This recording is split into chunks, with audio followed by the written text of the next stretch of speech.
నమస్కారం ప్రేక్షకులకు Vijayadashami శుభాకాంక్షలతో ETV news కు స్వాగతం. ముందుగా ముఖ్యాంశాలు. తమిళనాడులో గూడ్స్ రైలును ఢీకొట్టిన భాగమతి ఎక్స్‌ప్రెస్, పట్టాలు తప్పిన 13 బోగీలు, 19 మంది ప్రయాణికులకు గాయాలు.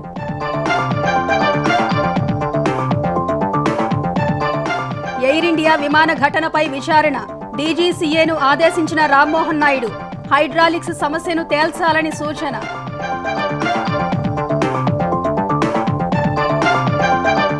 ఎస్సీ వర్గీకరణపై ఏకసభ్య కమిషన్ నియమించిన తెలంగాణ ప్రభుత్వం 60 రోజుల్లో నివేదిక సమర్పించాలని జస్టిస్ షమీంకు సూచన.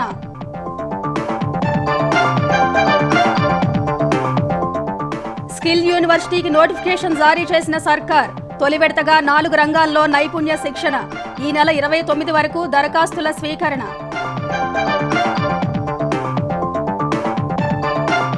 ఆంధ్రప్రదేశ్లో మద్యం దుకాణాల కోసం 90,000 దరఖాస్తులు, ఖజానాకు 1800 కోట్లకు పైగా ఆదాయం, 16 నుంచి కొత్త విధానం. స్వీయ సత్తాను గుర్తిస్తేనే మహిళలకు గెలుపు, నారీ శక్తి విజయోత్సవంలో నారా భువనేశ్వరి పిలుపు, అంతా చేనేత వస్త్రాలు ధరించాలని సూచన. బంగ్లాదేశ్తో టీ20 సిరీస్ క్లీన్ స్వీప్ పై కన్నేసిన భారత్, నేడు హైదరాబాద్లో 3వ మ్యాచ్, 16 నుంచి కివీస్తో టెస్ట్ సిరీస్కు జట్టు ప్రకటన.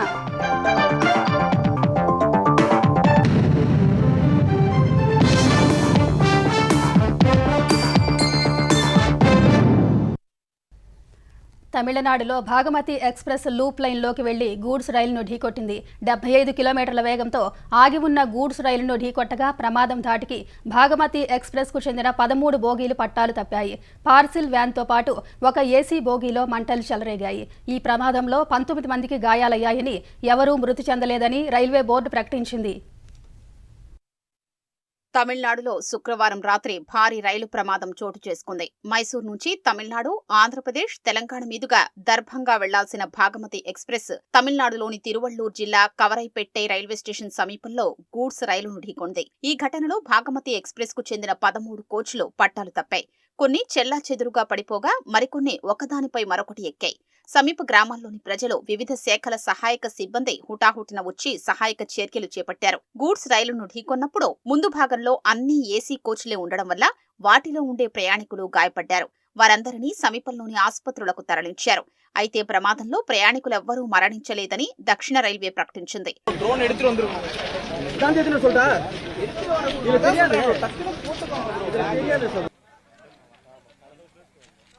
శుక్రవారం రాత్రి 8 గంటల 27 నిమిషాలకు భాగమతి ఎక్స్‌ప్రెస్ పొన్నేరి స్టేషన్ దాటిందని దక్షిణ రైల్వే తెలిపింది. కవరైపెట్టై స్టేషన్లోకి ప్రవేశించగానే కుదుపునకు లోనై సిగ్నల్ ఇచ్చిన ప్రకారం మెయిన్ లైన్లోకి వెళ్లకుండా లూప్ లైన్లోకి వెళ్లి గూడ్స్ రైలును ఢీకొట్టిందని వెల్లడించింది.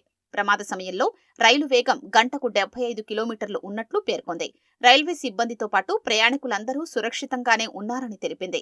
పార్సిల్ వ్యాన్తో పాటు ఏసీ బోగీలో చెలరేగిన మంటల్ని అగ్నిమాపక సిబ్బంది అదుపులోకి తెచ్చారని పేర్కొంది. ఈ ప్రమాదంతో నెల్లూరు, చెన్నై మార్గంలో రైళ్ల రాకపోకల్ని నిలిపివేసినట్లు వెల్లడించింది.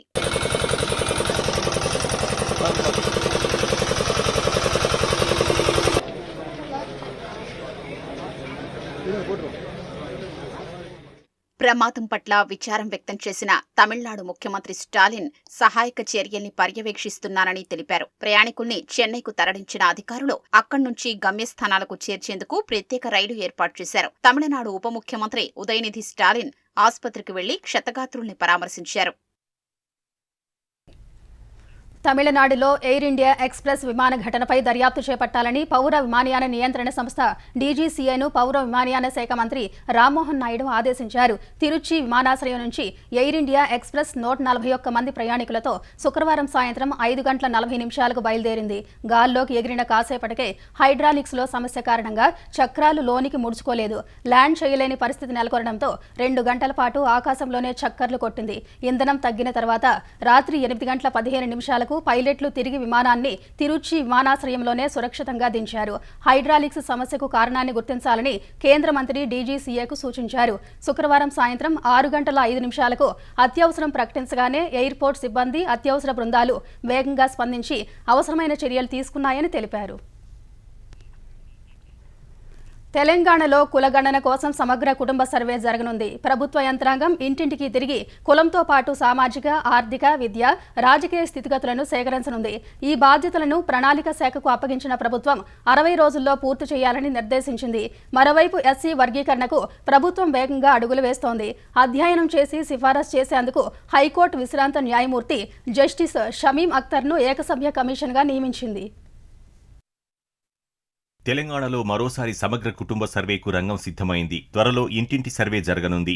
బీసీ కులగణనపై కొన్ని నెలలుగా కసరత్తు చేస్తోన్న ప్రభుత్వం అందులో భాగంగా రాష్ట్ర వ్యాప్తంగా కుటుంబ సర్వే చేయాలని ఫిబ్రవరి 20న అసెంబ్లీలో తీర్మానం చేసింది. సామాజిక, ఆర్థిక, విద్య, రాజకీయ, కుల సర్వే చేయాలని తీర్మానంలో పేర్కొంది. బీసీ, ఎస్సీ, ఎస్టీ, ఇతర వెనుకబడిన వర్గాల అభివృద్ధి కోసం సామాజిక, ఆర్థిక, విద్య, రాజకీయ అవకాశాలు కల్పించేలా ప్రణాళికలు రచించేందుకు సర్వే చేయనున్నట్లు తెలిపింది. రాష్ట్ర బీసీ కమిషన్ ద్వారా సర్వే జరపాలని నిర్ణయించగా అవసరమైన యంత్రాంగం లేదని బీసీ కమిషన్ ప్రభుత్వానికి తెలిపింది.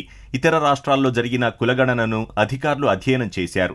కర్ణాటకలో బీసీ కమిషన్, బీహార్లో జీఏడీ, ఆంధ్రప్రదేశ్లో పంచాయతీరాజ్ శాఖలు కులగణన చేశాయి. వాటన్నింటినీ పరిశీలించిన తర్వాత ముఖ్యమంత్రి రేవంత్ రెడ్డి సూచనల మేరకు సమగ్ర సర్వే చేసే బాధ్యతను రాష్ట్ర ప్రణాళిక శాఖకు అప్పగిస్తూ సీఎస్ శాంతికుమారి ఉత్తర్వులు జారీ చేశారు. బీసీ గణన డిసెంబర్ 9 నాటికి చేయాలని ఇటీవల హైకోర్టు స్పష్టం చేయగా సమగ్ర సర్వేను 60 రోజుల్లో పూర్తి చేయాలని ప్రణాళిక శాఖను సీఎస్ ఆదేశించారు.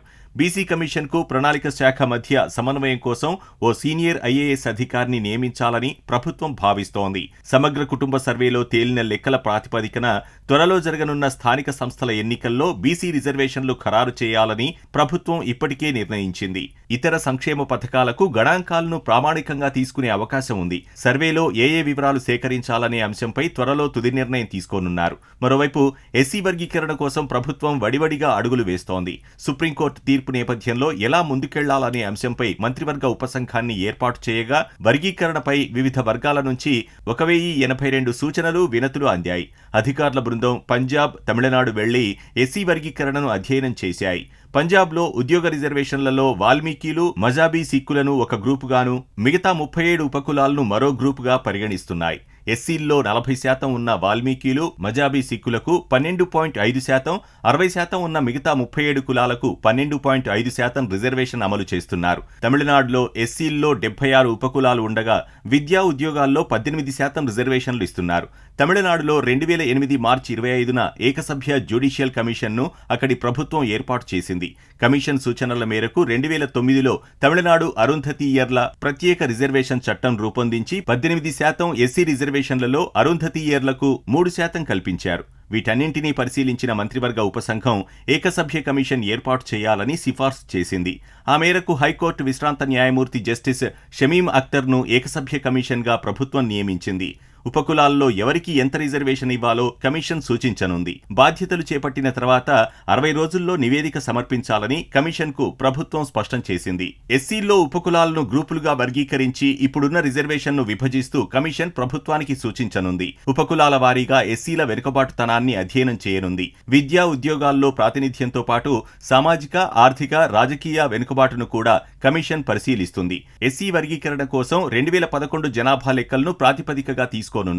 ఉపకులాల వారీగా ఎస్సీ ఉద్యోగుల వివరాలను ఇవ్వాలని టీజీపీఎస్సీ, ఇతర నియామక బోర్డులను ప్రభుత్వం ఆదేశించింది. సుమారు 30% డేటాను ఇప్పటికే ఆర్థిక శాఖ నుంచి సేకరించారు. కమిషన్ నివేదిక ఇచ్చే వరకు కొత్తగా ఉద్యోగ నోటిఫికేషన్లు ఇవ్వకూడదని కూడా ప్రభుత్వం కీలక నిర్ణయం తీసుకుంది.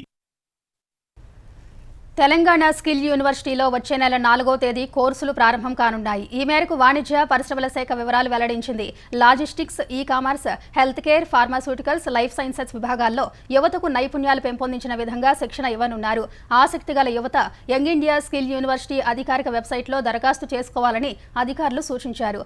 దరఖాస్తుకు చివరి తేదీగా ఈ నెల 29ని నిర్ణయించారు. స్కిల్ యూనివర్సిటీని తాత్కాలికంగా రాయదుర్గంలోని ఇంజనీరింగ్ స్టాఫ్ కాలేజ్ ఆఫ్ ఇండియాలో నిర్వహించనున్నారు. ఇప్పటికే ఆ ప్రాంగణంలో ఉన్న 2 భవనాలను స్కిల్ యూనివర్సిటీకి కేటాయించారు. ప్రస్తుతానికి ప్రాధాన్యం ఉన్న కోర్సులను ప్రారంభిస్తున్న అధికారులు క్రమంగా కోర్సుల సంఖ్య పెంచనున్నారు.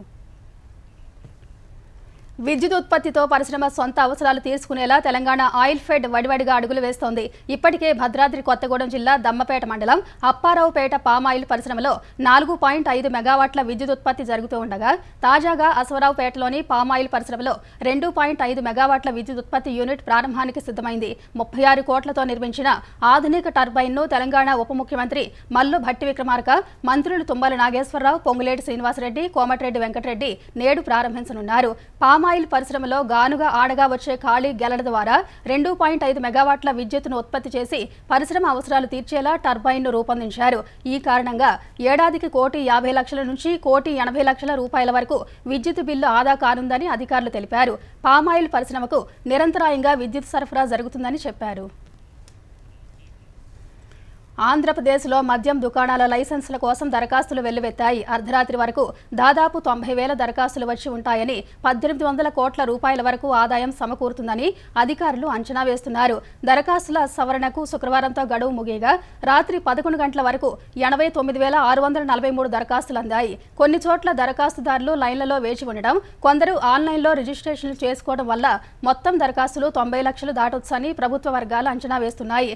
1,800 కోట్ల రూపాయలపై ఖజానాకు ఆదాయం సమకూరనుందని చెబుతున్నాయి. మొత్తం 3,396 దుకాణాలకు ప్రభుత్వం నోటిఫికేషన్ ఇవ్వగా సగటున ఒక్కో దుకాణానికి 26 దరఖాస్తులు వచ్చాయి. ఎన్టీఆర్ జిల్లాలో సగటున 51 దరఖాస్తులు అందాయి. ఎన్టీఆర్, ఏలూరు, గుంటూరు, తూర్పుగోదావరి, విజయనగరం జిల్లాల్లో పోటీ ఎక్కువగా ఉంది. ఎన్టీఆర్ జిల్లాలో 113 దుకాణాలకు రాష్ట్రంలోనే అత్యధికంగా 5,787 దరఖాస్తులు వచ్చాయి. వత్సవాయి మండలంలోని 96వ నెంబర్ దుకాణానికి 132, 97వ నెంబర్ దుకాణానికి 120, పెనుగంచిప్రోలులోని 81వ నెంబర్ దుకాణానికి 110 దరఖాస్తులు పడ్డాయి. ఈ 3 ఏపీ, తెలంగాణ సరిహద్దుల్లోని దుకాణాలే. ఈ నెల 14న కలెక్టర్లు, ఎక్సైజ్ శాఖ అధికారుల సమక్షంలో దరఖాస్తులు లాటరీ తీయనున్నారు. లాటరీ దక్కిన వారికి 15 దుకాణాలు కేటాయిస్తారు. ఈ నెల 16 నుంచి నూతన మద్యం విధి అమల్లోకి రానుంది.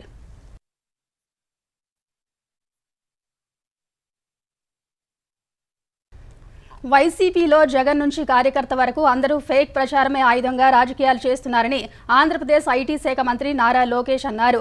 ఆరోగ్యశ్రీలో చికిత్సలు తగ్గించారని, ఆరోగ్యశ్రీ పథకం నిలిపివేస్తున్నారని, దుష్ప్రచారం చేస్తున్నారని ఎక్స్లో మండిపడ్డారు. ఆరోగ్యశ్రీపై వైసీపీ ఎంపీ గురుమూర్తి కూడా తప్పుడు ప్రచారంలో భాగమయ్యారని లోకేష్ విమర్శించారు. ఫేక్కి, ఫ్యాక్ట్కి తేడా కూడా తెలియకుండా ఎంపీగా ఉన్నారని ఎద్దేవా చేశారు. వైసీపీ హయాంలోనే పెట్టిన ఆరోగ్యశ్రీ బకాయిలను కూటమి ప్రభుత్వం చెల్లిస్తోందని స్పష్టం చేశారు. ఆరోగ్యశ్రీని పేదలకు వరంగా అందిస్తున్నామని లోకేష్ వివరించారు. ఎంపీ గురుమూర్తి తప్పుడు ప్రచారాలు మానుకోవాలని హితవు పలికారు. మహిళలు అన్ని రంగాల్లో సత్తా చాటుతున్నా ఇప్పటికీ కొన్ని విషయాల్లో వివక్ష కొనసాగుతోందని ముఖ్యమంత్రి చంద్రబాబు సతీమణి నారా భువనేశ్వరి అన్నారు. కొన్ని అపోహల వల్ల సమాజంలో మహిళా శక్తిని పూర్తి స్థాయిలో వినియోగించుకోవడం లేదని తెలిపారు. విజయవాడ పున్నమి ఘాట్లో ఆంధ్రప్రదేశ్ పర్యాటక శాఖ ఆధ్వర్యంలో నిర్వహిస్తున్న నారీ శక్తి విజయోత్సవం కార్యక్రమానికి నారా భువనేశ్వరి, మంత్రులు అనిత, సవిత హాజరయ్యారు.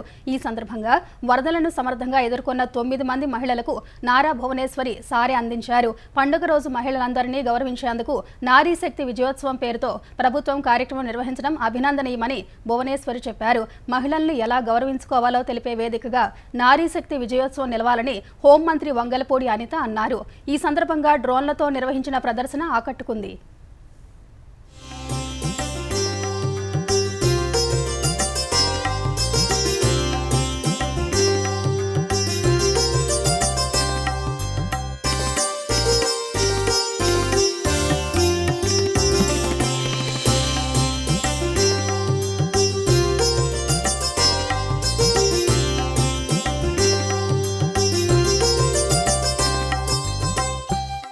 మహిళలు అంతరిక్షానికే వెళ్తున్నారు, యుద్ధ విమానాన్ని నడుపుతున్నారు, సైంటిస్ట్ గా మరియు ప్రజానాయకులుగా సక్సెస్ అవుతున్నారు. అయితే ఇదన్నీ just one side of the coin. మహిళలపై ఇంకా కూడా మన సమాజంలో చిన్న చూపు చూస్తున్నారు. ఎప్పటి నుంచో వస్తున్న కొన్ని అపోహలు, అలవాట్లు కారణంగా పూర్తి స్థాయిలో మహిళా శక్తిని సమాజం ఉపయోగించుకోవట్లేదని నేను భావిస్తున్నాను. ఆడపిల్లని గౌరవించుకోవాలి అన్న తత్వం ప్రతి ఒక్క పిల్లలకి కూడా ఉండాలి అని ప్రతి ఒక్క తల్లి కూడా అది నేర్పించాలని, అప్పుడే అమ్మాయిల మీద జరిగే అఘాయిత్యాలు గాని ఆడవాళ్ళ మీద జరిగే అత్యాచారాలు గాని తగ్గుతాయి. కాబట్టి దానికి ఒక సామాజిక స్పృహ కలిగిన మనమందరం కూడా ఇనిషియేషన్ ఈ రోజు నుంచే తీసుకోవాలని మనస్ఫూర్తిగా మీ అందరికీ తెలియజేసుకుంటూ విజయదశమి శుభాకాంక్షలు తెలియజేసుకుని సెలవు తీసుకుంటున్నా. పల్నాడు జిల్లా చిలకలూరిపేట నరసరావుపేటలోని ఐసీఐసీఐ బ్యాంకు లావాదేవీల గోల్మాల్ వ్యవహారం కొత్త మలుపు తిరిగింది. అవకతవకలకు పాల్పడ్డారని ఆరోపణలు ఎదుర్కొంటున్న మేనేజర్ నరేష్ తానే మోసపోయానంటూ ఓ సెల్ఫీ వీడియో విడుదల చేశారు. బ్యాంక్ ఆర్థిక లావాదేవీలు పెంచే క్రమంలో కొన్ని తప్పులు జరిగాయని, ఉన్నతాధికారులు బ్యాంక్ సిబ్బంది అంతా తననే తప్పు పడుతున్నారని ఆవేదన వ్యక్తం చేశారు. ఖాతాదారులను మోసం చేసే ఉద్దేశం తనకు లేదని, బంగారం రుణాలకు సంబంధించి కొందరి పేర్లు మాత్రమే మార్చామని, ఎలాంటి మోసం చేయలేదని వీడియోలో వెల్లడించారు. ఖాతాదారులకు ప్రతి నెల వడ్డీ సక్రమంగా చెల్లిస్తూనే ఉన్నామని, ఈ క్రమంలో అనేక ఇబ్బందులు ఎదుర్కొన్నానని నరేష్ తెలిపారు. నరసరావుపేటలోని కరుణాకర్కు చిలకలూరుపేటలోని బ్యాంక్ ఉద్యోగులందరికీ అన్ని విషయాలు తెలుసని, తనను మాత్రమే దోషిగా నిలబెడుతున్నారని కన్నీటి పర్యంతమయ్యారు. రావాల్సిన డబ్బు వస్తే అందరికీ సర్దుబాటు చేసి బాధ్యతల నుంచి తప్పుకుంటానని పేర్కొన్నారు.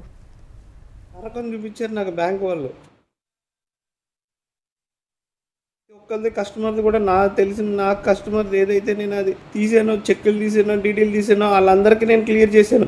2 నెలలు 3 నెలల నుంచి నరకం అనిపించాను. నేను చేసిన తప్పే ఒప్పుకుంటున్నాను, కానీ ఎవరికి నష్టపరచలేదు. ఎప్పుడు ప్రతిదీ అడ్జస్ట్మెంట్ చేసి ప్రతిదీ క్లియర్ చేస్తూనే ఉన్నా. ఒకసారి వీళ్ళు చేయడం వల్ల కస్టమర్లు అందరూ ఒకసారి వచ్చారు.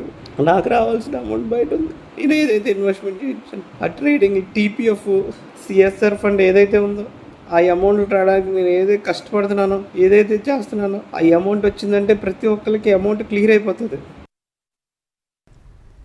తెలంగాణలో త్వరలో జరగనున్న గ్రాడ్యుయేట్ ఎమ్మెల్సీ ఎన్నికల్లో విజయమే లక్ష్యంగా పార్టీ నాయకులు, కార్యకర్తలు పనిచేయాలని సీఎం రేవంత్ రెడ్డి, పీసీసీ అధ్యక్షుడు మహేష్ కుమార్ గౌడ్ పిలుపునిచ్చారు. ప్రభుత్వ పథకాలు, యువతను ఆకర్షించే పథకాలపై విస్తృతంగా ప్రచారం చేయాలని సూచించారు. సమన్వయ కమిటీ, పని విభజన, ఓటర్ల నమోదు ప్రక్రియను వెంటనే చేపట్టాలని స్పష్టం చేశారు. గ్రాడ్యుయేట్ ఎమ్మెల్సీ ఎన్నికల్లో విజయం సాధించేందుకు తీసుకోవాల్సిన చర్యలపై ఆయా జిల్లాల నాయకులతో రేవంత్ రెడ్డి, మహేష్ కుమార్ గౌడ్ జూమ్ సమావేశం నిర్వహించారు. ప్రభుత్వం అనేక సంక్షేమ కార్యక్రమాలను యుద్ధ ప్రాతిపదికన చేపడుతోందని తెలిపారు.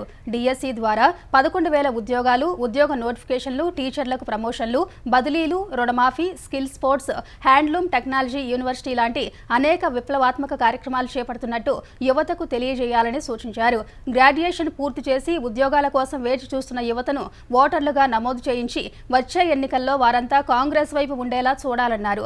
యువజన కాంగ్రెస్, ఎన్ఎస్యుఐలు పూర్తి స్థాయిలో పనిచేసేలా వ్యూహరచన చేసుకోవాలని సూచించారు. ఈ ఎన్నికలకు సమన్వయ కమిటీని ఏర్పాటు చేయడం సహా పార్లమెంటు నియోజకవర్గాల వారీగా కమిటీలను ఏర్పాటు చేసి అభ్యర్థి ఎంపిక కోసం అభిప్రాయాలు సేకరించాలని సూచించినట్టు తెలిసింది.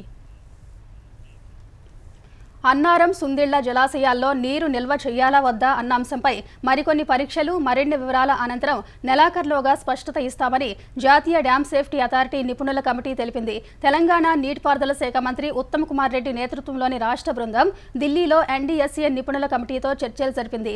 నిపుణుల కమిటీ సూచన మేరకు 3 ఆనకట్టల వద్ద నిర్వహించిన పరీక్షలు, వాటి పరిస్థితి, వివరాలు, సమాచారాన్ని రాష్ట్ర అధికారులు వివరించారు. వరద కారణంగా అన్ని పరీక్షలను పూర్తి స్థాయిలో చేయలేకపోయినట్టు తెలిపారు. మేడిగడ్డ, అన్నారం, సుందిళ్ల ఆనకట్టలకు సంబంధించి గతంలోనే ప్రాథమిక నివేదిక ఇచ్చిన కమిటీ తుది నివేదిక ఇవ్వాల్సి ఉండగా అన్నారం, సుందిళ్ల ఆనకట్టలో నీరు నిల్వ చేసుకునే అంశాన్ని పరిశీలించాలని రాష్ట్ర బృందం కోరింది. డిసెంబర్ నెలలోగా తుది నివేదిక ఇస్తామని కమిటీ చైర్మన్ చెప్పినట్టు సమాచారం. పంట పొలాలకు సాగునీరు ఇచ్చేందుకు అన్నారం, సుందిళ్లలో నీటి నిల్వ చేసుకుని ఎల్లంపల్లికి ఎత్తిపోసేందుకు అనుమతి ఇవ్వాలని రాష్ట్ర ప్రభుత్వం కోరింది. మరిన్ని పరీక్షలు, మరింత సమాచారం తర్వాత ఈ విషయమై స్పష్టత ఇస్తామని నిపుణుల కమిటీ చెప్పినట్టు సమాచారం. తిరుమల శ్రీవారి బ్రహ్మోత్సవాల్లో చివరి అంకం చక్రస్నానం క్రతువు కన్నుల పండుగగా జరుగుతోంది. ఉత్సవ రోజుల్లో విభిన్న వాహనాలపై నుంచి బహురూపాల్లో ఆ దేవదేవుడు భక్తులకు దర్శనమిచ్చారు. ఆనంద నిలయానికి చేరుకునే ముందు స్వామివారితో పాటు ఉభయ దేవేర్లకు, చక్ర తాళ్వార్లకు పుష్కరిణి ఎదుట స్నపన తిరుమంజనం నిర్వహిస్తున్నారు. ఆ వేడుకను ఇప్పుడు ప్రత్యక్ష ప్రసారం ద్వారా చూద్దాం. प्राणो ब्रह्मे दिव्यजानात् प्राणाद्येव खल्विमानि भूतानि जायन्ते प्राणेन जातानि जीवन्ते प्राणं प्रयन्त्यभिसंविशन्तीति तद्विज्ञाय पुनरेव वरुणं